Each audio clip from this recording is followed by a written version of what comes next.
saakay waxaan rabaa inaan halkan ka soo daayo cabasho uu qabo ciidanka cirka Soomaaliyeed oo muddo 4 sano ah ka cabanayay dawladda hoose ee gobolka Xamar iyo gobolka Banaadir laga soo bilaabo 2015 ilaa hadda maalinba meel soo joogtay in wasaqda ka timaada Digfar ama hordan oo dhan ay xerada ciidanka cirka soo gasho madaxdii kala dambeysay ee gobolka Banaadir mid aanan u tagin ma jiro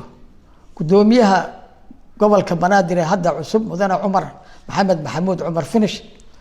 wadad qoraal ayaan u geeyay markii uu la magacaabay intaana waxaan ka cabanaynay wasaqda ka imaanaysa magaalada Xamar oo xerada ciidanka cirka soo galayso oo ciidanka iyo xaasaskooda iyo caruurtooda dhibaatada ku haya waxa la yiri waa maareynay wax la maareeyo male wixii oo dhan waxa lagu soo daayay xerada ciidanka cirka annagoo og xaaladda hadda jirta iyo qatarta caafimaad oo jirta ayaa waxaan cabasho heer sare ah ka muujinaynaa dhibaatada haysata oo xerada ciidanka cirka ay wasaqdii ama qashinkii switchki ka imaanaya magaalada Xamar ay ku dhex jiraan ay soo galeen ciidankina iyo xaruurtooda iyo xaasaskoodana ay dhibaato ku hayso gobolka Banaadir saaka u dambeysay 4 goor ama 5 goor baan telefoon diray cid iga qabanaysana male cid tixgelinaysana male sidaa daraadeed waxaan codsanayaa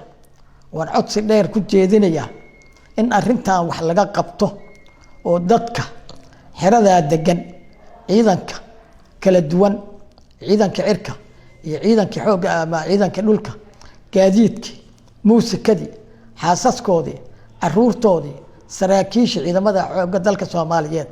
ee xerada ku jira qatar ay ku jiraan arrintaa waxaan codsanayaa in si degdeg ah wax looga qabto oo si aan kala har lahayn wax looga qabto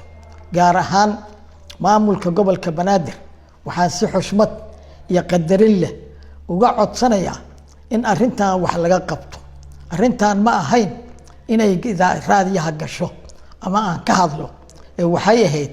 in la xalliyo wada hadal lagu xalliyo laakiin waa ka quusanay dariiq kastaan maray meel kastaan la hadalnay si kastana waxba waa ku suuro gali waayeen sidaa daraadeed waxaan mar labaad mar saddexaad codsanaya in cid kasta ciddii wax ka qaban karta in arrintaa wax laga qabto oo ciidanka